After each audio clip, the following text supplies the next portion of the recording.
Whether it's someone you're managing who keeps coming in late to work or a coworker who's not doing their part, self-love means taking a stand for yourself and your needs.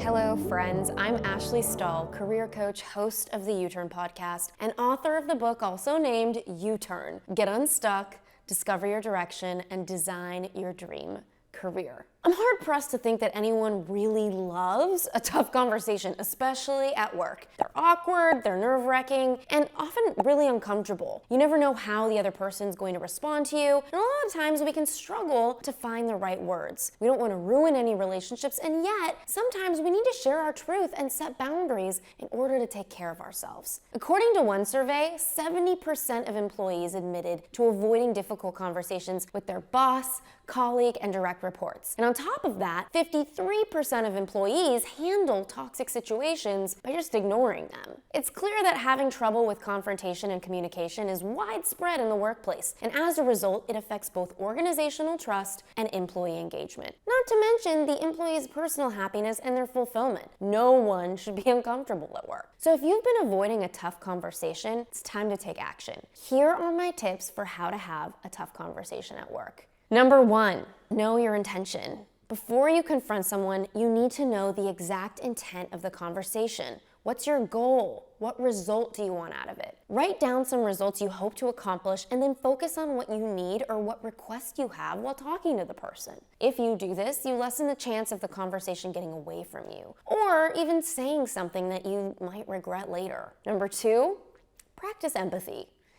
There are always two sides to a story, so it's really important you put yourself in the other person's shoes. Try to see things, at least try, from their perspective. Notice where they're doing a great job or where they have good intentions. Research confirms that when you're able to understand someone else's viewpoint, the communication and the collaboration improves. Before the conversation, take about 5 minutes to at least consider the person's background, life, job history, and other external factors that could be contributing to the issue. Think about how your conversation could be used to help them. Always be open to the other person's perspective. Who knows? They might present information or a viewpoint that changes your mind. Number 3, practice, practice, practice. If you go into a job interview or give a speech, most likely you prepare and practice it over and over again. And if you're wondering why, it's because practice breeds confidence. And when you're confident, it's easy for people to trust you. So consider the same thing while preparing for a difficult conversation. Find someone you trust who is willing to pretend to be the other person. Have the person say things that the employee might say, and practice exactly what you want to say. If you don't have someone to help, don't be afraid to stand in front of a mirror and just practice. The more prepared you are, the more confident you'll feel when it comes time to actually sit down and talk. This is also the power of visualization. Number 4, keep your mindset in a good place. Be sure to walk into the conversation with calm and positive energy. If you're still upset about something, know it's not time to talk about it yet. This conversation does not have to turn into an argument. Nobody needs to get upset or angry. In fact, if you play your cards right, this conversation could be the way to bond and nurture your relationship with the other person. So take a few calming breaths before the meeting and never raise your voice even if they do. Remain calm and hold the energy of the room. If things escalate too much, you should suggest completing the conversation at a later time when things have calmed down. You activating, screaming, getting angry, name-calling, or anything else will always lower your self-esteem even more than it does the other person, because who likes themselves if they're being mean? It's important that you're proud of how you show up. This means liking yourself, which means being respectful. If you struggle to do so, say something like, "Hey, I'm noticing this conversation is getting heated and I want to stay respectful. So can we maybe visit this later?" It's better to revisit a conversation than to end it sour. Number 5, compile examples and lead with facts. Always stick to the facts because facts don't lie. Spend time before the meeting writing down the facts that support the reason you're meeting with the person. Collect your evidence such as emails, voicemails, phone calls, complaints, metrics. If you're discussing the performance of an employee, you might want to put together a performance improvement plan. If the person becomes defensive, it's so much easier to support your claim when you just have solid evidence, and you need to tread softly and kindly when you give it. Number 6, lead with I statements. When you make a claim, always use I statements instead of you. For example, instead of "you haven't been finishing your work," try "I noticed I haven't been getting finished work from you." Which one sounds less abrasive? Definitely the sentence using I. I statements foster positive communication, they avoid blame and put downs, and it sets the stage for a constructive conversation. You can always infuse your statements with curiosity, which is so tough and so key for tough conversations. It could sound like,